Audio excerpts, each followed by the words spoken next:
This is one of my favorite Osmo Pocket mount that I purchased from Amazon. This is designed by a third party and I really love this. I've been using this for about a month now, and I immediately found a small design flaw, and I'll show you what I mean.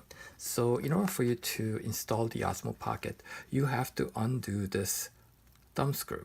So as I undo this thumb screw, this separates, and if you happen to lose this, basically you can't use the mount.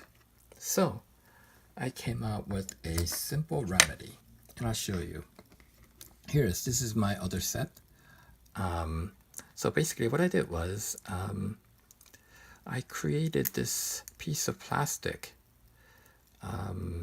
and installed onto a thumb screw shaft so it will hold or retain the thumb screw from separating. So one less thing you have to worry about. Hopefully this video helped you guys out. Thanks for watching.